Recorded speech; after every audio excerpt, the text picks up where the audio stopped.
Well, hello, everybody. Welcome to Metro AI Training, now officially dubbed Ellie, your personal assistant here at KW Metro.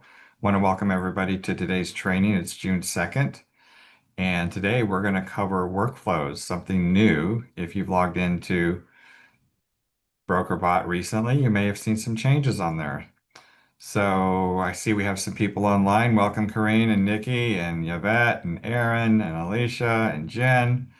Does anybody have some success stories they want to share with BrokerBot before we get into training today? Anything you've been using it for that you really liked? I had it yesterday to create a CMA for a listing I'm trying to get, and then have it do like a seller's presentation as well, and that worked really well. The It does get stuck, which is weird. It like pauses and freezes, so I had to go ask him like, "Are you done with this?" And then he was like, "Oh no, let me restart. Do you want me to redo everything at once?" And I'm like, "Sure do." Yeah, it does get stuck, and you'll notice if it's just sitting there. Sometimes you might want to just refresh the screen if that happens, or ask it, "Are you stuck? Or do you need to continue? Can you continue? Please continue." So because I'm in it pretty much all day long, it does do that a lot. So that's kind of the workaround on that. So, anybody else have a success story that they want to share using BrokerBot this week? Yeah, we had two new listings and went ahead and I just hopped on, so I don't know if you brought this up already, but we just used BrokerBot for the whole marketing campaign for the month, for social media, for phone calls, door knocks, everything, and then asked, "Do you want us to create the content?" Said yes. It created all the content for each. It was like every other day content. Excuse me. Very cool. Yeah, thanks for sharing that. I'm actually going to show you the social media 8-week calendar that I created Okay. and the deliverables. So you can see if you guys are following me on social, you will see some of the stuff that I've been putting out there.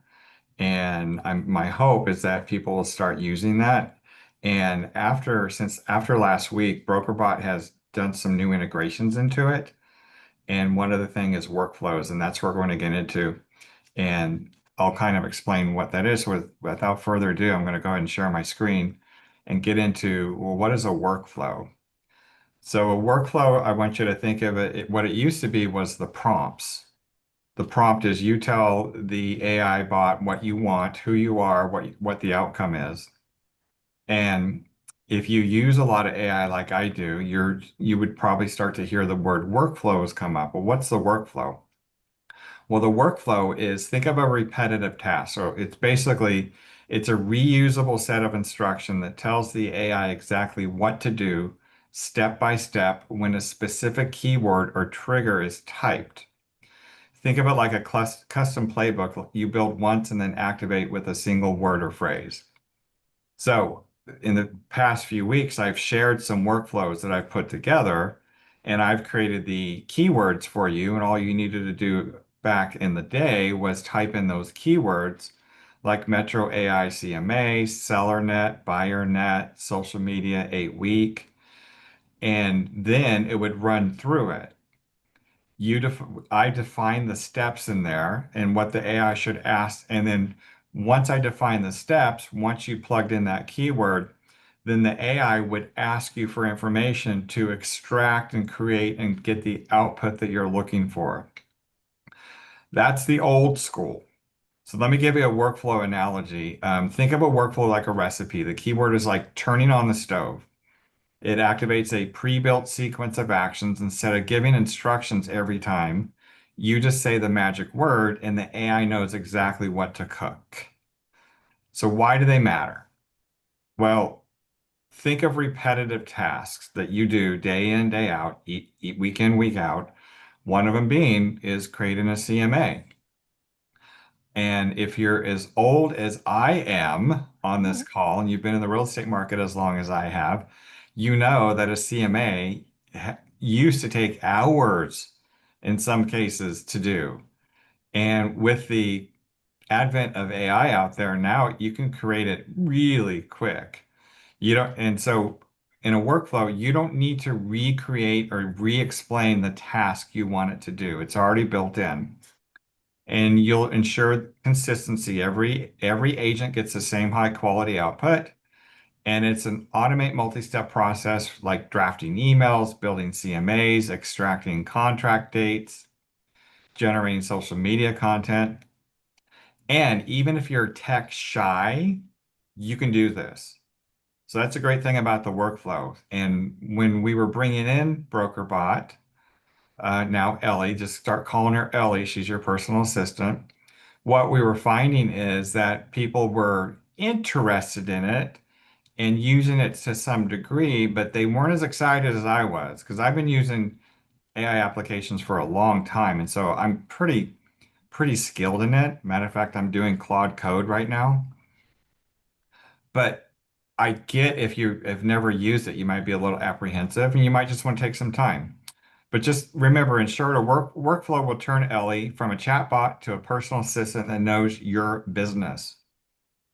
So how do we create a workflow? Well, it's simple. We just start, and you guys can't create the workflows on your home screen, but I create them for you. So if there's a workflow that you want to create, just let me know and we can make Ellie a little bit better down the line. So if you've logged into BrokerBot recently, or if this is the first time you're seeing it, you're going to see Welcome to Ellie. How can I help you today? That's if you don't have a workflow that you're looking to do, you just want to ask Ellie a question. Now, the reason I really want to create these workflows for you, because as we were integrating and bringing Ellie into the fold, when I was seeing people, because I can see the prompts that people were asking, basically when someone was asking for a CMA, they would go CMA for blah, blah, blah. Without any context, that's not giving the AI any context about what you're looking for. That's why you want to make sure that you have really, really good prompts, because within that prompts, you direct who you are, what you want that the AI to act like, and what type of output that you want. So now you'll see on the workflow, you're going to see all these little um, widgets here. And the very first one, learn how to leverage Ellie. So this is where I'm going to send people to when they are brand new to working with Ellie. They just need to click on that link and I'm going to run through it. And basically, Ellie will go through and say, well, tell me how come you help me in my business? And then now it's going to go through and ask some questions. It's going to say, what's your current comfort level with AI tools? What area of your business are most interested in improving? Lead generation, listings and marketing, market analysis and CMAs, scheduling, productivity, client communication, business planning and growth, and something else entirely. So think of this little chat box widget right now is for people that are brand new and they want to get into it. And maybe if you've been into it, still go into that and see what else can I use you for in my business. The next section, and I've tried to label these as good as easy as I can. I put these in last Friday. Save time, ask Ellie. So I put in the best CMA ever. It still does contract review. That was one of the previous widgets that you would see. Estimated seller net sheet and estimated buyer net sheet. These were something that in the past you would typically go to maybe your escrow officer, but think about here it is, Saturday night, seller, you have a listing appointment and you need a seller net sheet and that escrow officer is not available to do this for you, you can get your seller net sheet as close as you accurately can by once it goes through the workflow, you've got to give some information like what's the estimated sale price of the home? What are the real estate commissions? Is there an HOA? What's the monthly HOA fees? Are the property taxes paid up to date? All the stuff that you would still need to get information to your escrow officer. Now you just feed it to Ellie and she'll give you the response for it. The CMA, if you haven't used this one, basically what I highly recommend, create the best CMA quickly. In order to do this, it's going to need information. So I highly recommend, as I previously have trained on it, you need to upload either a property profile, a tax report, or an MLS sheet. And you'll see it says that in the instructions. It's going to tell you what it needs. And in this case, it'll say right here, you can type them below or upload the property profile, tax report, or MLS sheet. Hey, And then, Robert, yeah, on the when we upload, I've been dragging and dropping. Is there another way? yes, right here, down here at the very bottom, you see where my cursor is, where it said add attachments. Yeah. Okay. Yeah, you can Thank add you. attachments. The other Thank you. thing is if you guys are typing your information in, right here next to it is the microphone where you can actually speak into it. So that'll save you a lot of time from typing as well too. So Oh. you click on that little button right there, hold it down, and then you give exactly the information you want to do in verbal form rather than having to type it out. And in this CMA, it has 5 segments, and it's going to go through each 5 segments one at a time.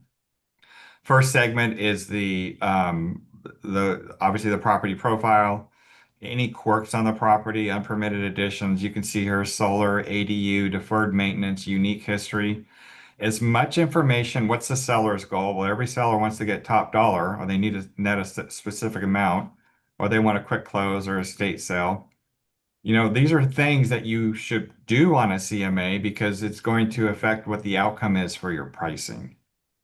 So if you have one of those unique properties, and this is really good for a unique property where, it just happens to be the only home that's sold in a 5-mile region in the last eight months, and you have a unique property, it could really, really hone down in on it. And when I went and did some CMAs too, it really, when it goes out and finds the comparable properties, what it does, it's looking at, especially if it's sold, and it can do in the active as well too, in the pendings, it can adjust for those comparable properties based upon square footage, bedrooms, baths, and uniqueness of each of that property because it's actually in the information it'll go out and it'll crawl everything on realtor.com, Homes, Trulia, Zillow, Redfin. It'll crawl all that information and really help you with from an adjustment standpoint. And it actually, when you're doing the CMA too, and you need to make that adjustment, it gives you the verbiage to talk to the seller about why that adjustment is necessary. So primarily, you're going to be able to do a CMA just like an appraiser would do. So you're going to have a lot more information at your hand utilizing this. So good luck with the appraisers. They'll be out of business in 6 months. Okay. I'm just kidding on that. Hey, Um, hey, Bob, yes. could you use that CMA to help you figure out what a good offer Well, of on course. a unique Exactly. property would I, be? I Okay. want you to use it for that. So you're trying to write an offer, and you should be doing CMAs when you're writing offers.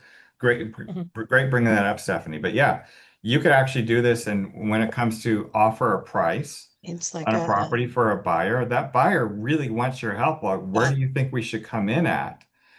What it will also do is, let's say you're having trouble with the list price because you think it's overpriced. Mhm. And the buyers might think it's overpriced, you think it's overpriced. Well, how do you frame that offer when you send that offer over to the listing agent and you put in that offer letter, you explain why you arrived at that price. So it's really good for that as an application as well, too. And then, of course, this is my favorite contract review. For those of you that have a new document that you don't know how to fill out, well, rather than texting Broker Bob on a Saturday night at 7 o'clock, 2 martinis in, because you've never filled out the MLSA and you've never come to training, you've never come to class, and you've never paid attention to anything that Broker Bob has always taught you really good, you decide to text him and say, how do I fill out this form? Well, here's the great thing. You could upload, and of course I'm joking, you guys. It's not 2 martinis and it's only one. You could actually upload your PDF of the transaction you're attempting to send over and say, hey, did I miss anything I need to do? And Ellie does a really good job of helping you analyze that. The most questions I get from you guys, how do you fill out the MLSA? That's an exclusion from the MLS. I can't believe how many agents in this industry don't know how to, and it's not just within our office, it's the entire industry. They don't know how to fill out the MLSA. That's the one document that's the most confusing for them. And then the one thing that really I love for this is when you're making an offer that has a COP, and then the seller might have an SPRP. That's a difficult transaction for even for me to walk through somebody, and I'd have to look at every document. It really helps you making sure that you've got all your I's dotted and T's crossed when you're doing a COP with your purchase, and then or maybe an SPRP when you're countering offers back. And then of course in the estimated seller and estimated buyer sheet. And then marketing and social media. So image generation looks like it's not on beta anymore. And I haven't used this very much. Has anybody been using this for creating virtual staging or anything like that? I have. And have you had luck with it, or is it a little bit better? I had I thought it was okay. I had a very picky client. She was upset that she realized that the furniture that they put in wouldn't fit in the actual unit. I think it did a good job, but then when you asked it to relocate something or take it away or resize it, then I got confused. Yeah. It Okay. takes a while. Yeah, I Yeah, did the same thing, Deborah. I think you and I did it at around the same time when we first learned about it. I right. liked it. I just did it for a simple condo, so it was really easy. I didn't have very unusual space to fill. But when I did it, I also did it on a fixer property. So I showed the original beat up kitchen and then I showed the remodeled kitchen, and it was brilliant. Yeah. I'm giving you guys a little secret here. On the best CMA ever application, if you're using that prompt and you want to go find, let's say, and this popped up a few weeks ago, it was a for sale by owner listing that is sitting and it's perfect for the investor, for an investor client. And I was able to plug in that property address and come up with a CMA that could be presented to a developer that would want to buy and hold. And the reason why it worked, because it looked at the value of the property other than just the property, but it looked at the land, and then it looked at what the overall rate of return could be on that property if you looked at it from a different position. So if you are seeing properties out there that are sitting on the market that could potential for an investor that wants to buy and hold, that best CMA ever, and this is where you can put deals together. So, but the idea is you have the investor and you're trying to marry the investor with that property that's sitting because somebody's not seeing the actual worth of that property. And you can have it look at it a different way. So try that. If you see a property that's sitting out there, do that best CMA ever and see if you can come up with an application for presenting it to an investor that could look at it different from a buy and hold standpoint. And would that be your prompt? You just use the best CMA ever, Okay. plug in the address, and then it does the heavy lifting for you. Okay. And it can give you all these variables, like say, well, you know, the more information you give it, but it'll give you these variables as you're going through the 5 different segments. It's going to ask you more questions. But this one property was an IB property that had a unpermitted ADU that is sitting there. And with the right CMA on it, it could be presented to an investor. Okay. The other one here, the 8-week social media campaign. I'm going to show you exactly what it created for me right now. I'm doing this just to show you guys what could be done, and if so that you can see what type of application it's for. And then the marketing package that was always there, so it's create compelling marketing packages for new listings. And then this one's new, your real estate coach, a 90-day action plan. Practice scripts was already there, but let's go to the real estate coach, your 90-day action plan. It is now June 2nd. So now we need to start doing our mid-year business plan review. So now you just go in and plug in, well, tell me about your current business. How many transactions have you done this year? And how many did you close in the last 12 months? Describe your business right now as stalled, slow, steady, or growing. What's your number one goal for the next 90 days? Is there a specific side of the business you want to grow? More listings, more buyers, more investors? It asks you to what's your sphere of influence? How many people are in your database? How consistently are you touching your database right now? Daily, weekly, monthly, rarely? Marketing, which platforms are you currently active on? Instagram, Facebook, LinkedIn, YouTube? Are you posting consistently, inconsistently, or not at all? Any marketing activities you're currently doing? Time and resources, how many hours per week can you realistically dedicate to lead generation and marketing? Do you have any support like TC, an assistant or team? And what's your biggest challenge? What's holding you back right now? Take your time. The more detail you give me, the more powerful your plan will be. So this will help with those people that don't have the business plan put into place and it's mid-year. But if you've got a plan, you're like, okay, I need to evaluate where I'm mid-year and see if I'm, remember, if we're on track, then we're doing well. But if we're off track and we're not doing the numbers, we have got to do one or two things. We either need to increase our lead generation or decrease our goals. And so this little widget right there will help you do that really quickly. And then practice scripts. I have uploaded every dialogue and scripts that we've gotten from Maps since I've been here. So it's really good with that. So if you've got a presentation coming up and you know this seller is going to probably come up with this as an objection, and it will also help you with your objection handlers. I program it to help you overcome objections. So that's a really good spot right there. Let's get into the social media 8-week campaign. I want to show you guys exactly what I've been using it for. I have created a particular segment of the market where it's a property owner that is sitting on equity that they probably don't know they have, and they're a landlord and they're tired of being a landlord. So that's my core focus, and those are the people that I want to go after.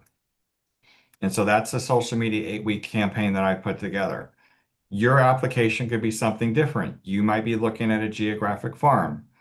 Or I know Corrine is on the call today. She's looking at increasing her probate business. So she's specifically going to target something like that. So with this 8-week campaign, basically it's going to go through and it's going to ask you a lot of questions. Is this the 8-week? Yeah. It's going to go into your database, what systems you're doing, what lead generation focus, what are you going to go after? And then it's going to, what did I do here? I might have to go in and fix this. But anyway, let me show you. Let me go in and show you what this did. So basically, I created an 8-week social media campaign, and then I had that campaign put on my calendar. So my first post, one of 7, Burnout Landlord Campaign, it tells me the key points. It tells me what platforms I'm going to go on. It's going to tell me, it's going to give me the Canva template. Which Canva template do I use? And then it has the compliance roster on all of my stuff. So let me show you what I did. So once I got the campaign, I actually went into and created a Google Doc. And within that Google Doc, I just cut and pasted everything that Brokerbot gave me and put it into my Google Doc. And so basically, here's my posting schedule. Post 1, post 2, post 3, post 4, 5, 6, 7. And it tells me what my post is. Set the campaign anchor, the wildest reach possible needed. And then what I would do then is go down to my post 1, and it gave me everything I wanted to do. So here's the hidden equity hook. Basically, every post you have should have a hook in it to draw the person into why did I want to look at this? And then it gave me the actual post for LinkedIn, Facebook, Instagram, I do Twitter, not because I like Twitter, but I do it for the algorithm and the GEO, the generative engine optimization and the SEO. And then Threads. And I also have it on, I also do Blue Sky. If you don't have Blue Sky, Blue Sky is an ex Twitter alternative. And again, the more content you have out there, the algorithms are going to pick up on this. The more content you put out there, it's going to pick up on this. So do you guys hear stories about how people move into a market and all of a sudden they're the number one agent in that market because of they grew their business through ChatGPT? Well, that's exactly what this is. You're putting content out there so that when people are using these platforms like Claude and ChatGPT and Gemini, those algorithms are going out, those models are going out and scraping the internet and they're finding your stuff and you're putting it out there. So burnout landlords, if someone was to Google, and I just started this yesterday, but if someone was to Google burnout landlords probably in 5 weeks, I will probably be at the top of that search engine inside of a chatbot. And so what does it look like? So here's my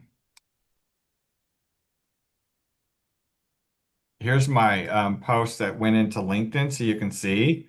And all I did was cut and paste what they gave me. And this is the Canva. This actually isn't a Canva. This was actually created in Brokerbot, that graphic. I didn't have to do anything to it. Now I had it correct it, but it did everything for me. I didn't need to transfer it into my Canva to modify it. It did it for me. So that's the first post. I also put it into my business page for, oh, my cute little niece when she was cute and young. They're always cute Um, at that age. Here's my business page. I did that same post and I cut and paste what the Facebook post was that I came up with in Brokerbot because each one had a different context in it. And then of course on my Instagram too, you're probably starting to see on my Instagram, um, I'm probably all business now, but here's the Instagram post that I came up with. And then the call to action is reply, review in the comments or DM me and I'll build yours out this week. What I'm going to build out is a complimentary portfolio equity analysis for their property, where do you think I'm getting that from? The CMA. Yeah, but I'm also going to use AI to do it. Yeah, right. Yeah, once The they best give me all the CMA ever. information. Well, Right. it's not the CMA, it's an equity analysis of what their property, what the equity they have in their property and what they're charging currently for their rents. Okay.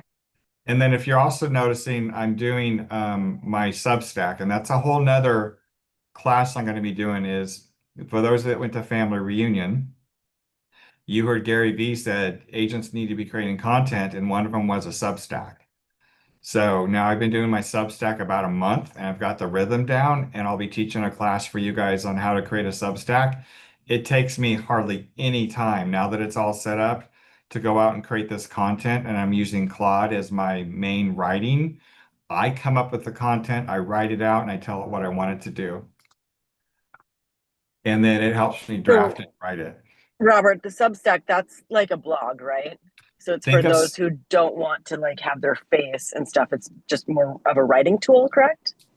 Well, think of Substack as yeah, it's a writing tool. It is like a blog, but it's a blog that you can monetize, but it's also something that will help with your GEO out there.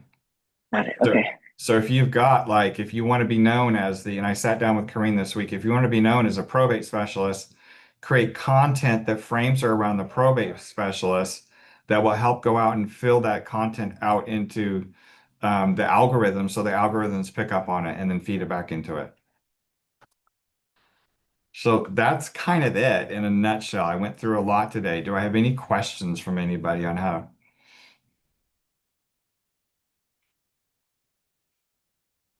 You're all like, wow, this is amazing. It is amazing. I'm just overwhelmed because planning it and scheduling it and being aware of it and doing it with all the other stuff that's already going on. That's the, it's just time blocking and scheduling and that kind of thing. But yeah. The time blocking of creating the social media 8-week calendar was really great because it primarily just went ahead and put it on my calendar.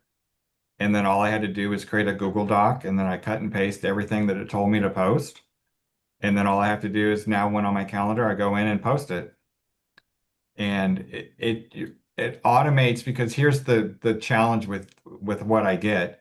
We're all so busy doing the business of real estate. To create the content, schedule it, and go do it is the hardest part for us. Mhm. Now with any AI, especially with Ellie, she can help you schedule it and come up with it and create it. And you don't have to think about, well, what do I write here? It does it for you, but you got to tell it what you want to promote. Like if someone wants to do geographic farming, This is this is probably the easiest geographic farming you'll ever do, ever, rather than the old school of going and door knocking and doing every open house in that geographic farm and doing community events. With AI applications picking up on all the algorithm of that geographic farm, it's a lot less work. Hey, if I input all of the names and email addresses of every, because I do, in speaking of geographic farming, I'm in charge of the emails for our neighborhood, like when mini dorms were back in the day in the college area. So I have that email list and I'm keeping everybody up to date on community events, not real estate related. But if I put in all those email addresses, can Brokerbot find them on Facebook so I can send them a friend request? I don't know. I haven't tried that, but here's what It's so their email. We all log into Facebook with our email.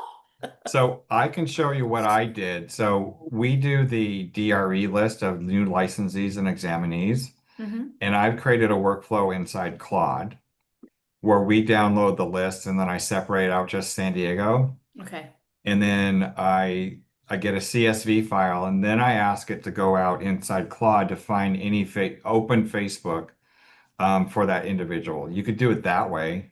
I can show you what I did on that. It's Yes, not please. 100% accurate because I give that list to Luis and Alicia and Sarah and they recruit on that. Mhm. It's not 100% accurate, but it does a pretty good job. And then I upload that list once I get it into an a program called REI Skip. So it's basically a skip trace that will go out and then find phone numbers and at the address that we have for that individual. That would Now be helpful to have the address that's because not they're just 100% right here in my accurate. community. Yeah. Yeah, that's not 100% accurate either, but it's close. Yeah. Luis is on the call and he says it's about a 35%. About 35%, Amy, but I mean, it's worth your time, especially if you have a good sized database, even just to Yeah. make calls or just to test it out. I would Mhm. still suggest it. I wouldn't steer you away from it. Yeah. Because I had a marketing company right before COVID. I hired somebody and they did that with my entire everything, all my emails, all my phone numbers, all my everything. And they honed in on addresses that I didn't have and they were accurate. I mean, they scrubbed it and made sure that it was as accurate as possible. So, but yeah, I'd love to, because I do like the neighborhood Facebook groups in my community. There's 2 of them and I friended everybody. I'm like, whoever's going to take it's going to take it. They'll see my real estate shit. So, because I'm farming. Phoebe, why do you use Claude sometimes instead of Brokerbot? Like, what do you see the major difference between the two? Well, Brokerbot taps into Claude, but not Claude Cowork and Claude Code. So it's Okay. tapping into Claude and regular Claude and all the other AI applications, like 109 different AI applications.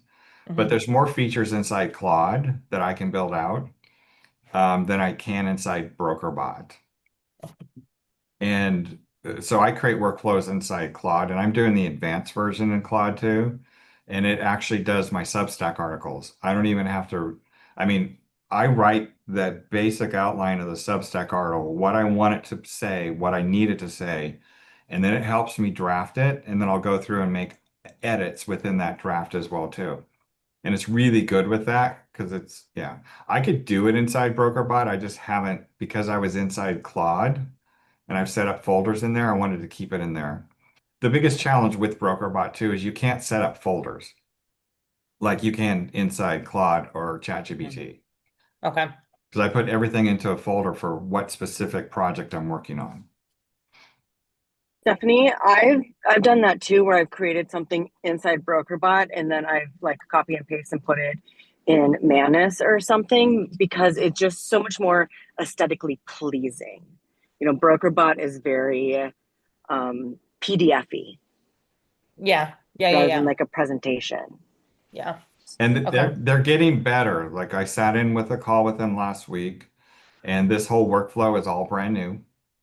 And they just open up another round of seed funding, they call it. So now they're going to be able to bring in, they're going to be able to hire a tech person to create an app. So they're getting better and better, but they're not quite there where some of the other AI applications are. I mean, but it is still one of the only really AI application out there for real estate agents that are specifically geared towards our industry. And then for those of you that haven't, I mean, the hardest thing for real estate agents is keeping a database, right? I mean, I love Brokerbot so easily. You can just take Broker, if you've got your command connected and you've got, let's say, a list of people from an open house, all you got to do is take a picture of that people from the open house and then say, add these people to my command database and put this tag on it. You've already done the tags, you've created the tags, and it will upload that list into a certain tag, and it does it really fast because it's the data entry that kills you, right?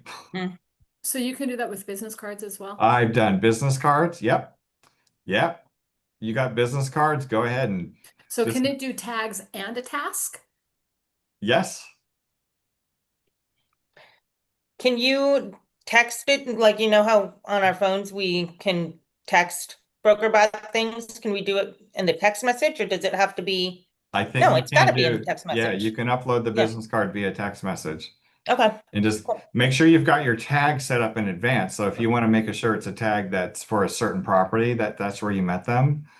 But whatever, you know your tags in advance and it will add it. And it will always, once it imports too, it's sitting in there as imported.